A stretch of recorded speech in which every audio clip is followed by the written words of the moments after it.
A nuestra querida comunidad educativa de la Universidad Bolivariana y al público en general, les saludo muy cordialmente.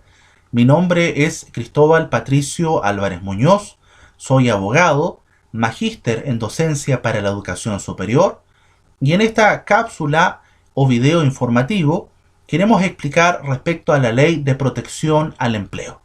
Para eso vamos a responder algunas consultas que son muy frecuentes y también a explicar en términos generales dicha ley. Como introducción, señalaremos que la Ley de Protección al Empleo ya entró en vigencia. Se enmarca en el plan de emergencia presentado por el gobierno para enfrentar la crisis por el COVID-19 y contempla una inyección de aproximadamente 11.750 millones de dólares. La primera pregunta que nos formularemos es: ¿qué alternativas ofrece esta ley? Ofrece tres alternativas. La primera es la suspensión del contrato por acto de autoridad. ¿Y en qué consiste esta suspensión?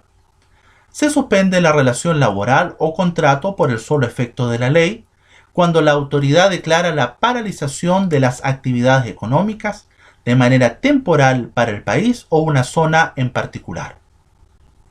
¿Qué efectos tiene esta suspensión? Los empleadores deben continuar pagando cotizaciones previsionales y de salud. Los trabajadores reciben remuneraciones con cargo al seguro de cesantía en la AFC o al fondo de indemnización en la AFP, en el caso de empleados o empleadas de casa particular. Esto según la gradualidad de pago del seguro, partiendo en 70% de los ingresos de los últimos 3 meses. No se podrá despedir a los trabajadores por razones de caso fortuito o fuerza mayor a causa del COVID-19. La segunda alternativa que nos ofrece la ley es el pacto de suspensión de contrato. ¿En qué consiste este pacto? Rige para los empleadores cuya actividad se ve afectada total o parcialmente por la crisis del COVID-19, permitiendo a estos acordar con sus trabajadores la suspensión temporal de sus contratos. ¿Qué efectos tiene este pacto de suspensión? Primero, los empleadores deben continuar pagando cotizaciones previsionales y de salud. Los trabajadores reciben remuneraciones con cargo al seguro de cesantía en la AFC o al fondo de indemnización en las AFP en el caso de empleados o empleadas de casa particular. Esto según la gradualidad de pago del seguro, partiendo en 70% del sueldo de los últimos 3 meses. No se podrá despedir a los trabajadores por razones de caso fortuito o fuerza mayor a causa del COVID-19. Por último, como alternativa que nos ofrece esta ley, tenemos el pacto de reducción temporal de la jornada de trabajo. ¿En qué consiste este pacto? Los empleadores podrán acordar con sus trabajadores de manera individual o colectiva la reducción de hasta el 50% de la duración de su jornada de trabajo. ¿Qué efectos tiene este pacto de reducción temporal? El empleador pagará la remuneración de acuerdo a las horas efectivamente trabajadas y las cotizaciones previsionales proporcionales a la jornada. El trabajador recibirá un complemento adicional a su sueldo de hasta un 25% con cargo al seguro de cesantía. Y por último, se mantendrán los beneficios tales como aguinaldos, asignaciones, bonos y otros conceptos excepcionales o esporádicos. Respecto a la información para el empleador, ¿qué obligación tiene el empleador? En caso de suspensión de contrato, el empleador deberá seguir pagando las cotizaciones previsionales y de salud por el total de los ingresos originales durante el periodo que dure la suspensión del contrato. Excepcionalmente, a partir de la entrada en vigencia de la ley, se permite a los empleadores pagar la cotización de pensiones dentro de los 12 meses posteriores al término de la vigencia de la norma, sin multas ni intereses.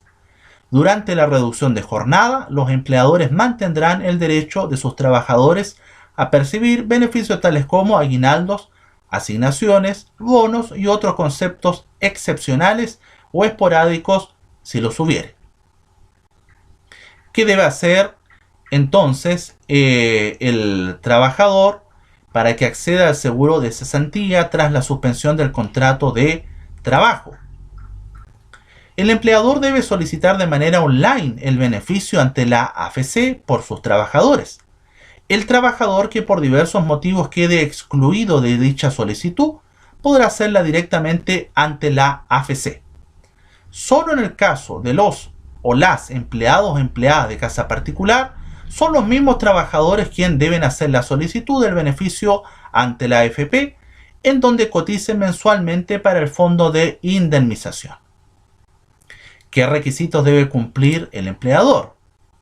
En caso de la suspensión del contrato, a la ley se pueden acoger aquellas empresas que se encuentran en una situación debilitada. Respecto a la reducción de la jornada de trabajo, el empleador debe acreditar que se encuentra en alguna de las siguientes situaciones. Primero, ser contribuyentes de IVA y demostrar una disminución promedio de 20% en las ventas en los 3 meses consecutivos con respecto al mismo periodo del año anterior. Segundo, estar en proceso de reorganización.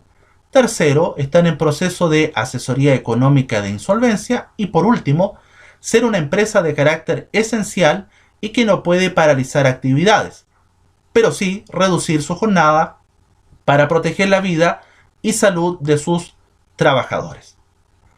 Como información para el trabajador diremos lo siguiente. ¿A quiénes beneficia esta ley de protección al empleo? A los trabajadores que cotizan para el seguro de cesantía y los o las trabajadores o trabajadoras de casa particular que se vean afectados por esta situación. Asimismo, podrán acogerse con efecto retroactivo aquellos que hayan celebrado pactos o iniciado procesos de desvinculación a partir del 18 de marzo del año 2020. ¿Qué requisitos debe cumplir el trabajador para optar a las alternativas que ofrece la ley? Primero, en cuanto a la suspensión de contrato, los trabajadores deben registrar 3 cotizaciones continuas en los últimos 3 meses o 6 cotizaciones continuas o discontinuas durante los últimos 12 meses. En este segundo caso, las 2 últimas cotizaciones deben ser con el mismo empleador. Respecto al pacto de reducción de jornada, en caso de tener contrato indefinido, debe acreditar 10 cotizaciones mensuales continuas o discontinuas con el mismo empleador.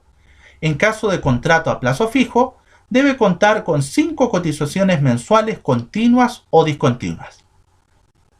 Por último, los empleadores podrán acordar con sus trabajadores de manera individual o colectiva la reducción de hasta el 50% de la duración de su jornada de trabajo.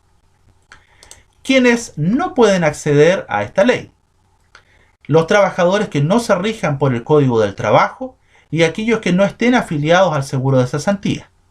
Están excluidos los trabajadores que hayan celebrado con su empleador un pacto que permita asegurar la continuidad de la prestación de los servicios al momento de dictarse el acto o declaración de la autoridad de cancelación de actividades. Y por último, los trabajadores que se encuentren percibiendo subsidio por incapacidad laboral, cualquiera sea la naturaleza de la licencia médica o motivo de salud que le dio origen, durante el tiempo en que perciban dicho subsidio. ¿Qué trámite debe hacer el trabajador para acogerse a este beneficio? El trabajador no debe realizar ningún trámite. Será el empleador el encargado de solicitar la suspensión de contrato de manera online ante la AFC o ante la Dirección del Trabajo en caso de pacto de reducción de jornada laboral. El trabajador que quede excluido por alguna razón podrá hacer la solicitud directamente ante la AFC. Solo en el caso de los o las empleados o empleadas de casa particular, el trámite lo debe hacer el trabajador directamente ante la AFP, donde cotiza mensualmente. ¿Qué más debemos saber sobre la ley? Queda prohibido desde la entrada en vigencia de la ley y hasta por 6 meses el despido por razones de caso fortuito o fuerza mayor por motivo de la pandemia COVID-19. Los pagos de los beneficios se harán primero con cargo a la cuenta individual por cesantía del trabajador y una vez agotada con cargo al Fondo de Cesantía Solidario. Durante la reducción de jornada temporal, los trabajadores mantendrán su derecho a percibir beneficios tales como aguinaldos, asignaciones, bonos y otros conceptos excepcionales o esporádicos si los hubiere. Por último, ¿cómo acceden a los beneficios las o las trabajadoras de casa particular? Podrán pedir directamente el uso de los fondos de su cuenta de indemnización en la AFP donde coticen mensualmente. Con esto queremos agradecer su atención respecto de esta cápsula y esperamos que les sea de mucha utilidad y que hayamos respondido entonces a las preguntas que son más frecuentes o de mayor concurrencia respecto de este tema. Muchísimas gracias y me despido cordialmente de cada uno de ustedes.